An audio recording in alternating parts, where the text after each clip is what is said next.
At this stage of the journey, we were both sick of walking. It was particularly worse for Leap. He was even threatening me with violence. I'm a tough old bastard, me. You couldn't kill me if you wanted to. And I really don't know what he was complaining about. We only did 336 kilometres walking in a little over a month. And he was half my age, so surely he'd be fit enough to do that if an old bastard like me could do it.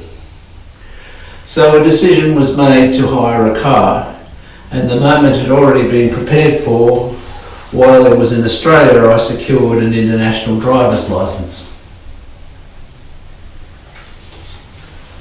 An online search revealed that Europcar offered the best deal, and the Europcar branch in Arras is very handy, being right next to the GAC, or the train station as we call it in English, and the bus station. And the man there spoke English, which was a welcome change.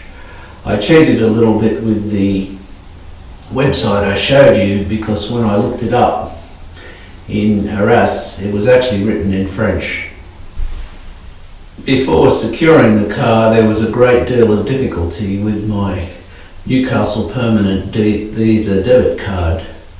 I found myself on the phone to the bank in Australia for over an hour to secure the hire of the car.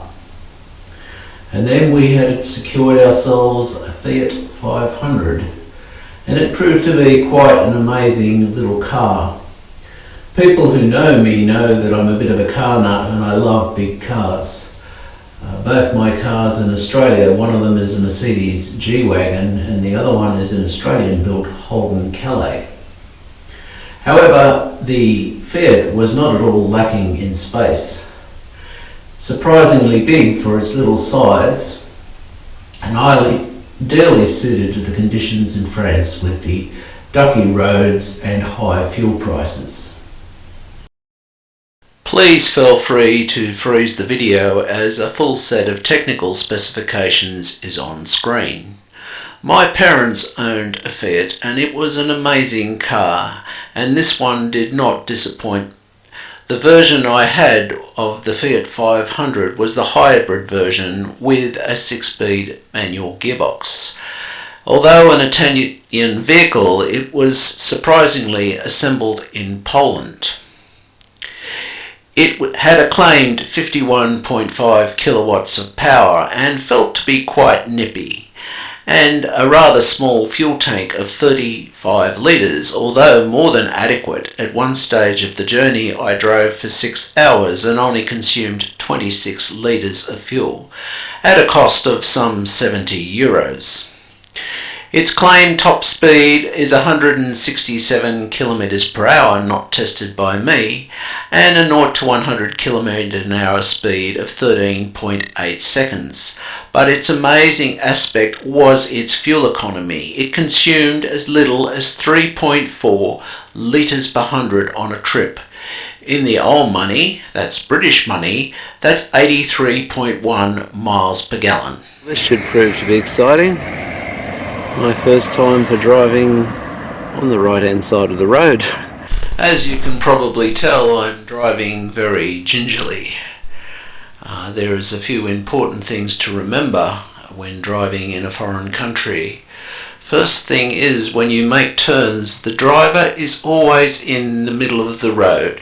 So if you keep repeating that to yourself over and over again, as well as the fact that you have some car on the right hand side, if you happen to be in a right hand drive country, then you should be okay. And something I probably should have mentioned earlier.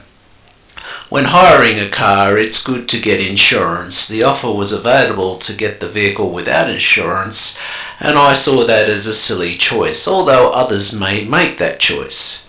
One of the big differences when driving in France are the traffic lights. I remember breaking my neck looking up for the traffic lights, only to discover that there was a little tiny light, usually near a pedestrian crossing, very French, so you could look at the girls and check out the traffic light. Our first journey was to be up to Lille. Lille actually was not on my itinerary, however I do not regret it. It was an amazing place, and the purpose of the journey was there was a crisis in Africa and Lille needed to send some money. Another thing I should mention is that the French love their roundabouts. There seems to be a countless number of them, and it was always a point of friction between me and Lille, because on occasion I did miss my turn and he said I was going too fast, but my counter-argument was that I had to keep up with traffic. The speed limit in France is far more reasonable than the revenue-raising low speed limit in Australia of 110 kilometres an hour. In France you can freely travel at 130 kilometres an hour on motorways. However, on these motorways there seems to be endless toll roads, something to be mindful of if you do a journey. Interestingly enough, it didn't feel weird using my right hand to change gears. In Australia, all modern vehicles are equipped with air conditioning. However, the little Fiat did not have it, and it is something that you can get for extra cost. And in the hot summer conditions, it would have been nice to have it. But getting back to the journey, the plan was to drive to a town near to Lille and then catch a train a short distance, on account of my lack of experience of driving on the right-hand side of the road. By this time, Lille was in full panic mode. I've done some transfers to Africa in terms of money, and it is quite often very difficult. Lille was some 41 kilometres away from Arras, and interestingly 227 kilometres from Paris, and only 21 kilometres from the border with Belgium. So after parking the car, we boarded the train and we arrived in Lille and made our way to the MoneyGram head office. You can see the Flemish influence in the buildings there. In some ways they're actually grander than the buildings in Paris. A lot of people will probably hate me for that. However, it's true. And surprisingly, although they're in different places, Lille has its own version of the Louvre, with a glass-domed pyramid, and said to be one of the finest art museums in France. Unfortunately, I never visited it, so I can't give you an opinion on it or show you inside. And architecturally speaking, you don't expect to find Art Deco in the home of Art Nouveau. Anyway, have a look around.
all places in Europe, it is simply dripping with history.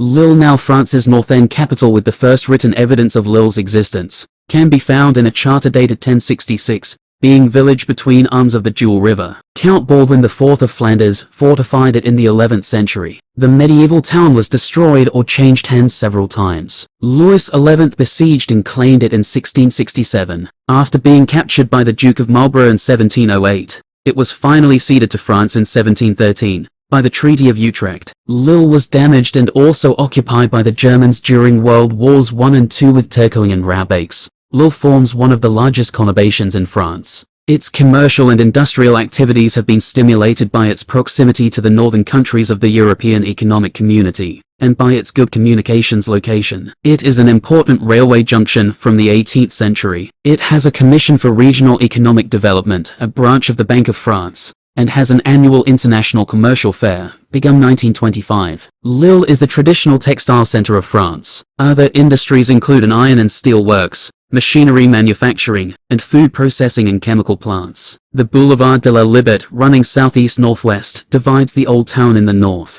which used to be cramped within the city walls, from the new town in the south, with its wide and regular streets. At the northwestern end of the boulevard stands the imposing pentagonal military citadel 1667-70, the best preserved of all the military buildings, designed by the engineer Sébastien Leprestri de Vauban, 1633-1707. The fortifications around the old city have been destroyed, but the majestic archway, the Porte de Paris built 1682, still stands. The old hospital Hospice Comtesse, founded in 1236, was rebuilt in the 15th and 17th centuries. The Vieille Bourse, a 17th century building in typically Flemish style, stands near the square named for General Charles de Gaulle, a native son. The museum has one of the richest art collections in France, with paintings dating from the 15th to the 20th century. Just a quick word about Charles de Gaulle.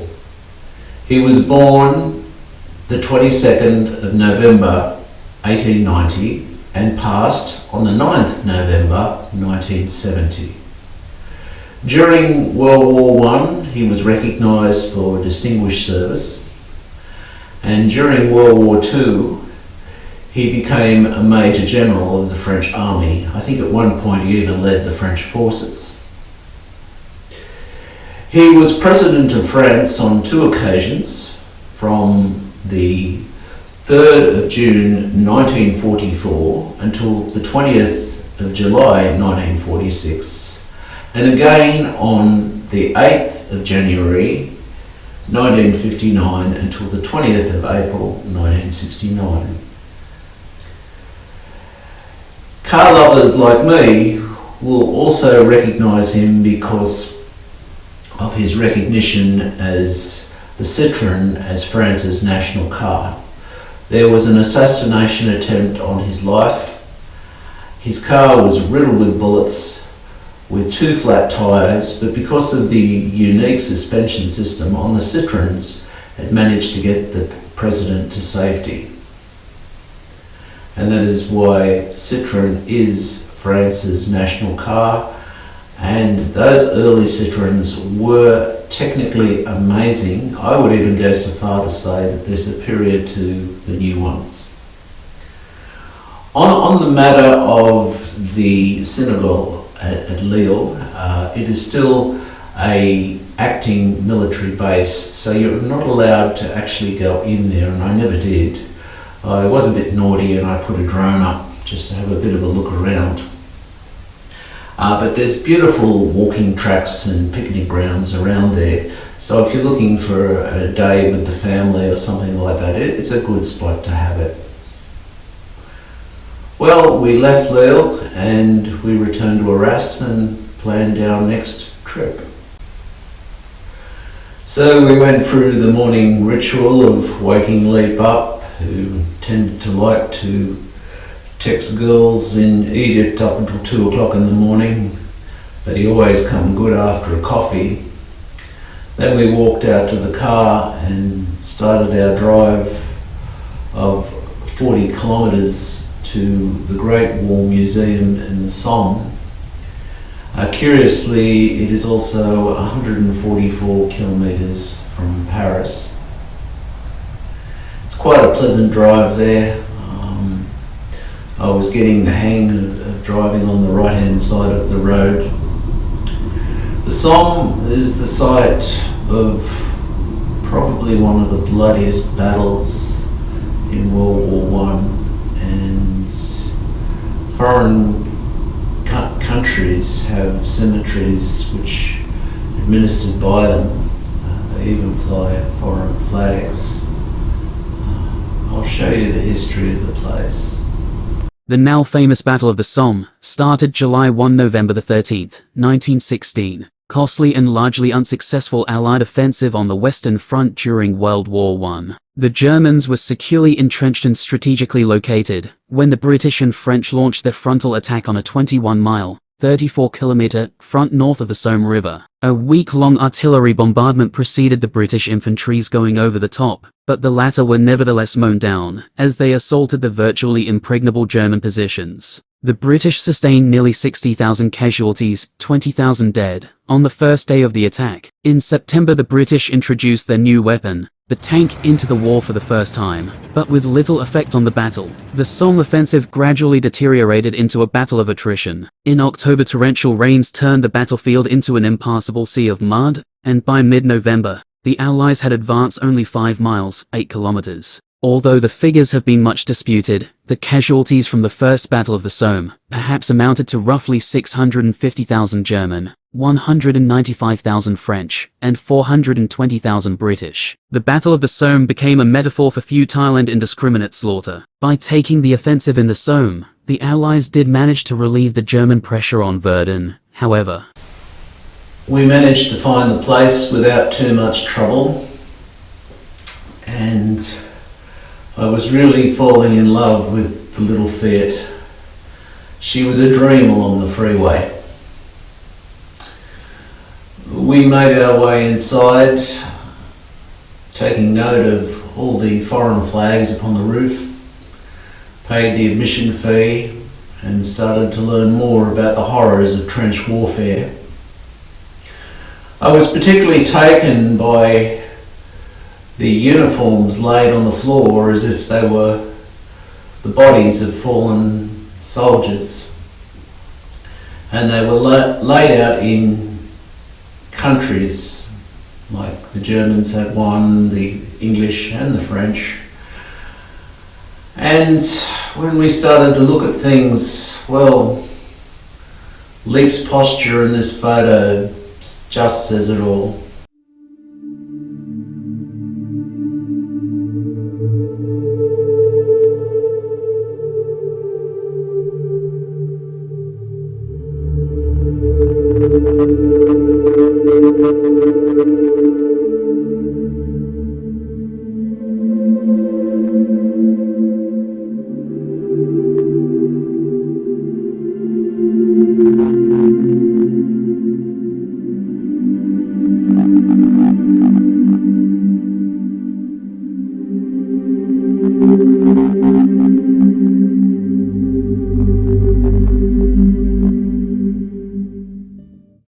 And just a short way up the road was the Somme Cemetery and the attached museum.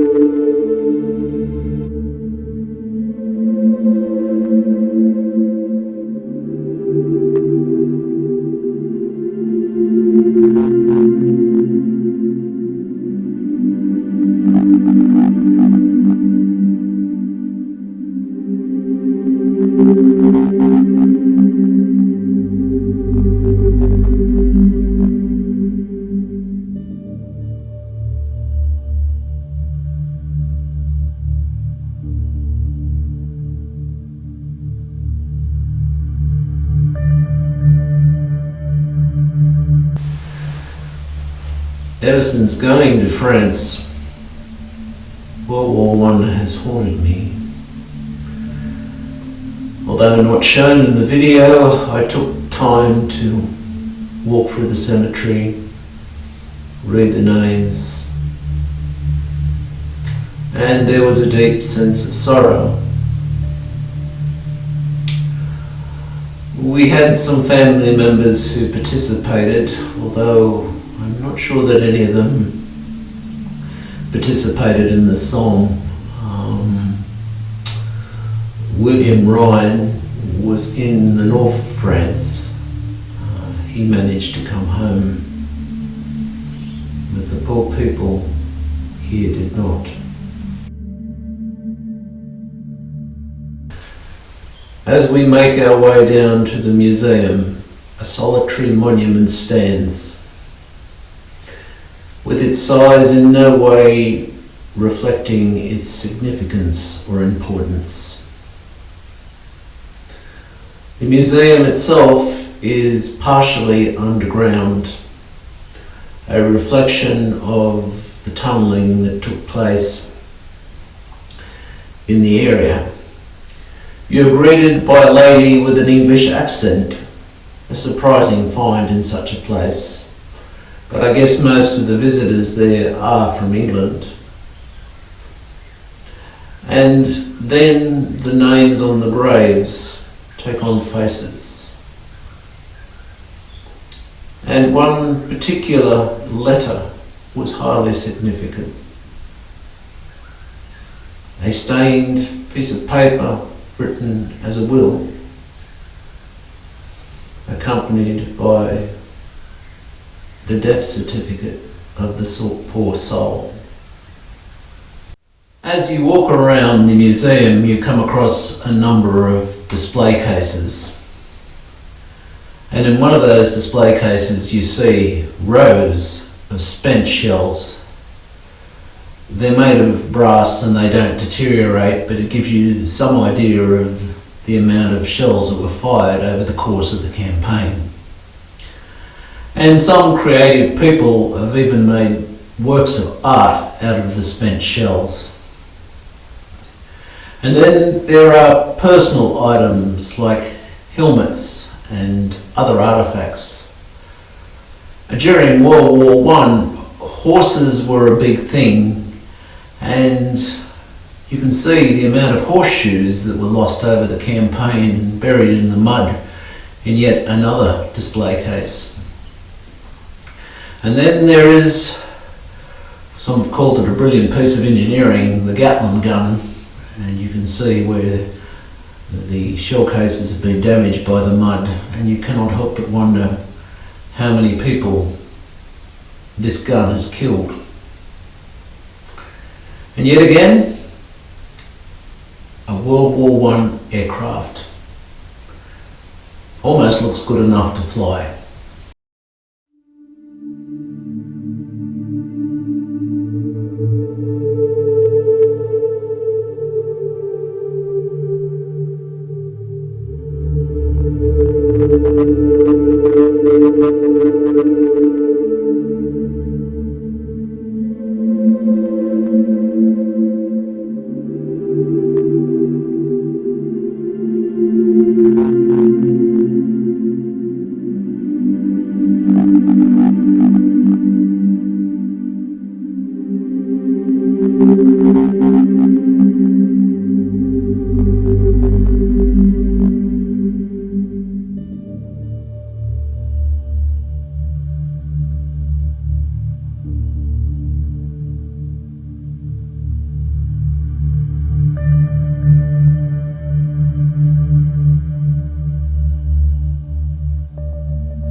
And as we were leaving the museum, there was a wooded area, and my imagination took hold, and I can imagine Germans and Allies running around that wooded area firing at each other. Cannot say whether or not it ever happened, but the possibility of it is definitely there.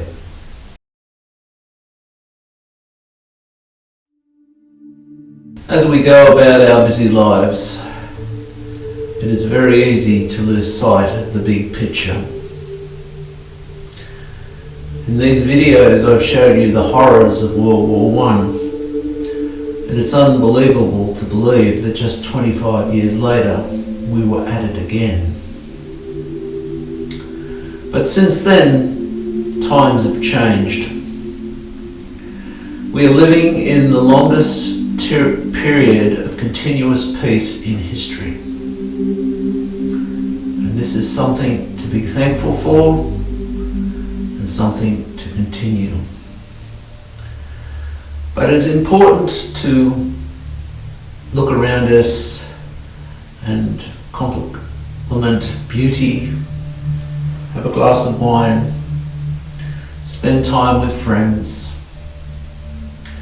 For the ancients speak to us through their buildings, and their voices are incredibly loud. Some of the buildings I visited in France were more than 1,000 years old and still in use today. And they had seen wars and campaigns and troubles dating back before Napoleon. The fate of the world is in our hands, and war does no good. Well, thank you for watching. If you've enjoyed it, please subscribe, and there's a lot more to come.